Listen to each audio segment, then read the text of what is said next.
What's cracking YouTube? It's Proxy here, and welcome to 16 Personalities. This is easily the most popular personality test on the internet, and I thought it would be really fun to go through it and give it a try, basically. Um, Free personality test, yes. Um, Takes less than 12 minutes. Answer honestly, even if you don't like the answer, and complete it all. Try not to leave any neutral answers. Okay. You enjoy vibrant social events with lots of people. I can fairly easily agree with this one, but I also feel like it depends on the event. You often spend time exploring unrealistic yet intriguing ideas. Um, Absolutely, absolutely. It's easy to get caught up in unrealistic ideas for me. Your travel plans are more likely to look like a rough list of ideas than a detailed itinerary. Um, I really don't even make travel plans, so yeah, I guess so. Uh, well, would that be more towards this? I guess so. You often think about what you should have said in a conversation long after it has taken place. Um, I mean, there are some things, there are some things that I let get to me and I might hold on to it for a little while, but for the most part, I'm like a pretty easygoing person and I just let stuff go, so I'm gonna say I disagree with that. If your friend is sad about something, your first instinct is to support them emotionally, not to try to solve their problem. No, no. Uh, it's a really bad habit of mine, but yeah, I'm a problem solver, and it's really not what I should be. People can rarely upset you. I'm gonna somewhat agree with this because yeah, people can upset me, and often if people upset me, I don't really let it show. But it does it's very specific things that upset me. So all right, next. You often rely on other people to be the ones to start a conversation and keep it going. Uh, Disagree. I'm pretty good at conversations. If you have to temporarily put your plans on hold, you make sure it is your top priority to get back on track as soon as possible. Um, I am kind of this way. Yeah, I don't like if I have something that I'm wanting to do or trying to do. I hate when things get in the way of that. So yeah, I'll agree with that. You rarely worry if you made a good impression on someone you met.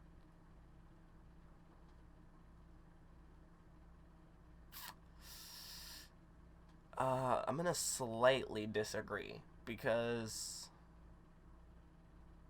I worry sometimes. It depends on the person. It depends on if it's somebody I'm trying to be friends with or not. If it's somebody I think I could be friends with or something like that, then, I'm gonna be a little bit worried about it. But impressions aren't everything, so it will be a challenge for you to spend the whole weekend all by yourself without feeling bored. I think it really depends on the mood I'm in. I feel like some weekends I could do it no problem, and some weekends would be like the worst drag of my life. So I would say more often than not, though, I probably could find ways to entertain myself, even if I'm not happy about it. You're more of a detail oriented than a big picture person. Absolutely disagree. You are very affectionate with people you care about. I absolutely try to be, and I try not to be afraid to show how I feel either. Um, Somewhere around here. Because I'm not the best at it. That doesn't mean I don't try. Okay, you have a careful and methodical approach to life. I try to. I really try to, but I am just a garbage human. So, um,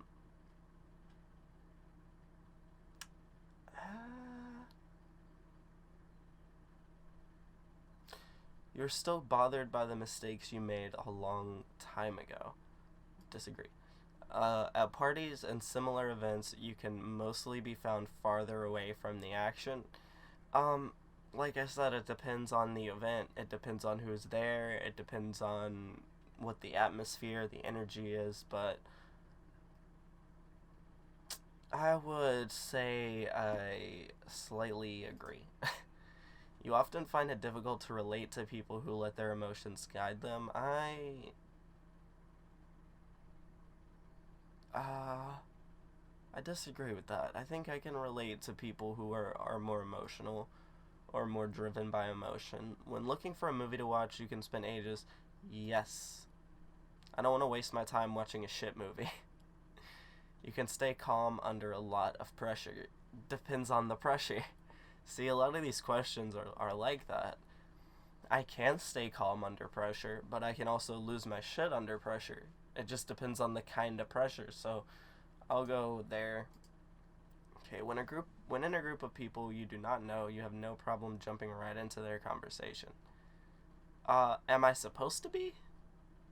I would say I disagree with this. I don't really like just kind of wiggling my way into friend circles where, there's, yeah. When you sleep, your dreams tend to be bizarre and fantastical. Yeah, I agree. I have this dream a lot where I'm in a field, like a cornfield, and I get this like feeling in the bottom of my stomach that's just like tugging and tugging and tugging, and when I focus on that feeling, I can almost fly.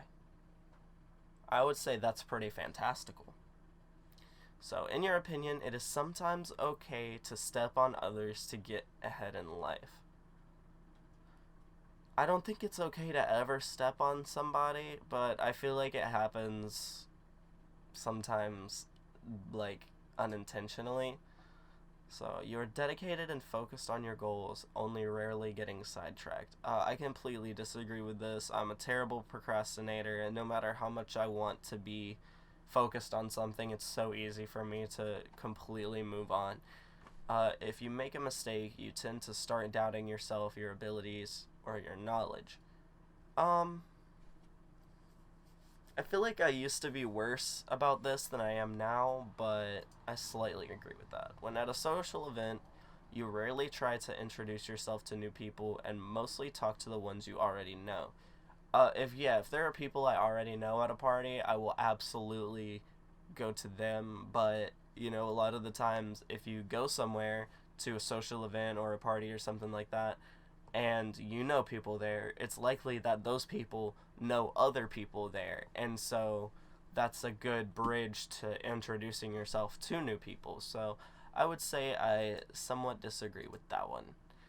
You usually lose interest in a discussion when it gets philosophical. Disagree. I love talking about ridiculous stuff. Not saying philosophy is ridiculous. I mean like really in depth. Like super in depth, super like mind blowing conversations. I love those. You would never let yourself cry in front of others. Somewhat disagree. You feel more drawn to places with a bustling and busy atmosphere than a more quiet and intimate one. Absolutely. I've lived in like beach towns and cities in my whole life, so definitely feel more at home in those kinds of environments. You like discussing different views and theories on what the world could look like in the future. Absolutely. When it comes to making life changing choices, you mostly listen to your heart rather than your head. I would say I somewhat agree with this. There's that little bit of my head that's like, hey, asshole, listen. But you cannot imagine yourself dedicating your life to the study of something that you cannot see, touch, or experience. I absolutely agree with this. I'm very much like a concrete evidence kind of person. So it's hard for me to grasp things that you can't prove to me or there's not evidence for. So you usually prefer to get your revenge rather than to forgive. I disagree. You often make decisions on a whim. Agree. Completely agree. The time you spend by yourself often ends up being more interesting and satisfying than the time you spend with other people.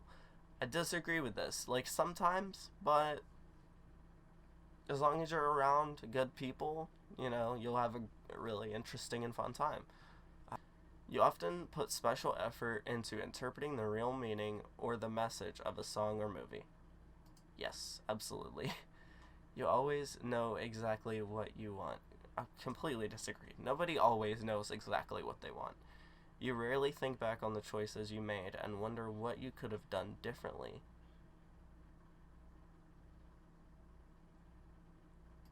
Sometimes I do, but not necessarily because I want the outcome to be different, just out of curiosity, like the butterfly effect. You do one thing and there's different outcomes that could happen just out of curiosity, what might have had happened. When in a public place, you usually stick to a quieter, less crowded area. Well, in quarantine times like these, I do.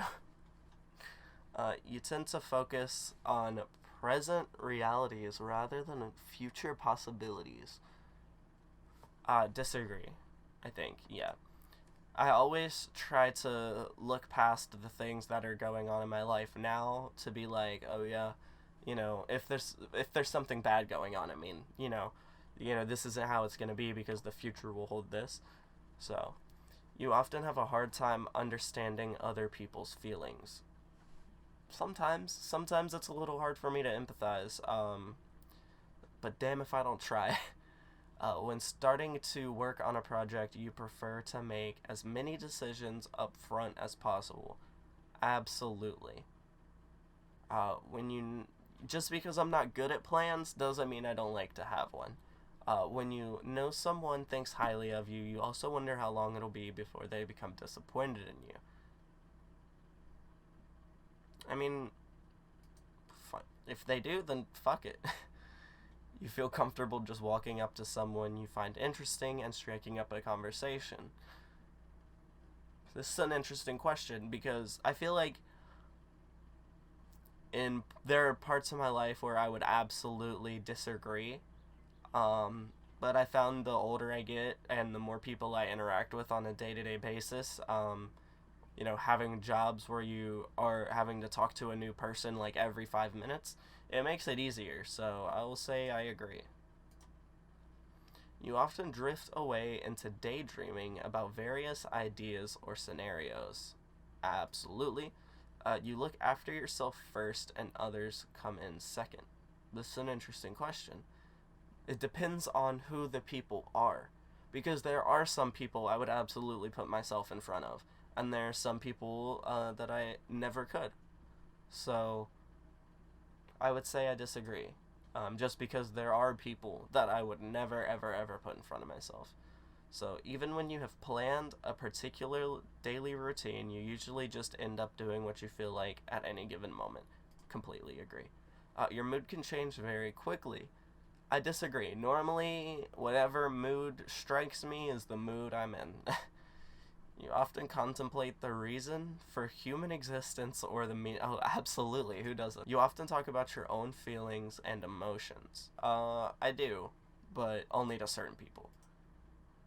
You have got a detailed education or career development plans stretching several years into the future. Yes. You rarely dwell on your regrets. Yes. You don't have any. Spending time in a dynamic atmosphere with lots of people around quickly makes you feel drained and in need of a getaway. Oh, no, absolutely not. I get so much energy from being in a crowd of people. I feel drained and tired afterwards. Like the popular phrase, like, post-con depression, after you're somewhere that's got a lot of people who are, like, all kind of doing the same thing. They've all got the same energy. Everybody is there having a good time together, and then when you leave and you're out of that environment and not everybody's pouring that energy together, you feel completely drained and empty, like you were hooked up to a battery and somebody took it out. So, yeah. You see yourself more of a realistic than a visionary. Disagree. To an extent. You find it easy to you find it easy to empathize with a person who has gone through something you never have. Somewhat, but it depends on the thing, I feel like. Your personal work style is closer to spontaneous bursts of energy than to organized and consistent efforts. Absolutely. Your emotions control you more than you control them. Sometimes. After a long and exhausting week, a fun party is just what you need. Disagree. Now, I like certain social events, and I like being around certain groups of people, potentially in a party atmosphere, but I'm not like a partying person. I am not the kind that's going to go out and party every weekend or, go to the club to unwind after work Friday. I'm not that kind of person. But I like doing things like cons and video game tournaments and things where it's just a bunch of people together doing the same similar thing. I like stuff like that. So you frequently find yourself wondering how technological advancement could change everyday life. Yeah. I'm very interested in technology innovation. You always consider how your actions might affect other people before doing something. Not always, and I feel like not everybody always considers everything before they do it. So, you still honor the commitments you have made even if you have a change of heart.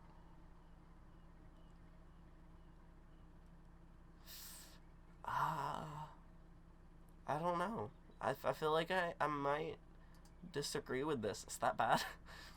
Oh. You rarely feel insecure. It depends on the situation and who I'm around, but I will slightly disagree with that. I can be a kind of insecure person. So, your personality type is campaigner, ENFPA. This trait determines how we interact with our environment. I'm 56% extroverted. Energy. I am 84% intuitive versus 16% observant. Oops. Nature, I'm more feeling than thinking, more prospecting than judging, and more assertive than turbulent. Apparently. Let's start reading. Would you like to email the results? No thanks. Campaigners you may know: Robert Downey Jr., Robin Williams, Quentin Tarantino, and RM, Kim Namjoon. Conclusion. Few personality types are as creative and charismatic as campaigners. Known for their idealism and enthusiasm, campaigners are good at dealing with unexpected challenges and brightening the lives of those around them. Campaigners' imagination is invaluable in many areas, including their own physical growth. Yet campaigners can be easily tripped up in areas where idealism and kindness are more of a liability than an asset. Whether it is finding or keeping a partner, staying calm under pressure, reaching dazzling heights on the career ladder, or making difficult decisions, campaigners need to put in a conscious effort to develop their weaker traits and additional skills. What you have read so far is just an introduction into the complex concept that is the campaigner personality type. You may have muttered to yourself, "Wow, this is so accurate, it's a little creepy," or "Finally, someone understands me." You may have even asked, "How do they know more about me than people I'm closest to?" This is not a trick. You felt understood because you were. We've studied how campaigners think and what they need to reach their full potential. And no, we did not spy on you. Many of the challenges you faced and will face in the future have been overcome by other campaigners. You simply need to learn how they succeeded. Interesting. Premium profile. Okay, so that's all the time I have for the 16 Personalities personality test. If you're interested in doing it yourself, you can go to 16personalities.com. That's where you can find it. It is easily the most popular personality test because it is claimed to be the most in-depth and most accurate personality test. I will say a lot of my results did seem very spot on. There were a couple things, here and there where I'm like, oh, that's not really me. But no personality test is going to get you perfectly on the dot. I would say this is probably one of the more accurate ones that I've ever taken. So I hope you guys enjoyed. Leave a like if you did. If you have any other ideas for videos like this that you'd want to see, comment down below. Subscribe if you haven't already, and I'll see you guys in the next one. Peace out.